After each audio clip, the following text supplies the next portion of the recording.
ஒரு பிரச்சனை நடக்குதா, அதுவும் ரிப்பீட்டடாக ஒரே விஷயத்தில் நடக்குதா, சொல்லி சொல்லி கேட்டும் மாற்றிக்காமல் திரும்ப திரும்ப ஒன்று அதே விஷயத்தில் ஹர்ட் பண்ணுறாங்களா, அப்போ அந்த இடத்துல நீ இருக்காத.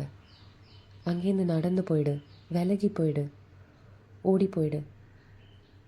பேசிக்லி கடந்து போயிடு. முடிஞ்சால் கண்டுக்காமல் போயிடு. ஆனால் உடஞ்சி மட்டும் போகாத. ஏன்னா அவங்க தெரிஞ்சு தான் பண்ணுறாங்க. நீ உடைவேன்னு அவங்களுக்கு ரொம்ப நல்லா தெரியும். தெரிஞ்சு தான் அதை பண்ணுறாங்க. நீ உடஞ்சி நிற்கிற பார்த்தியா, அதுதான் அவங்க victory.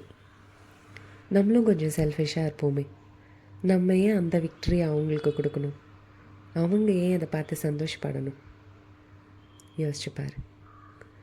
You're listening to Walkie Talkie with me, Yaki. Have a good day.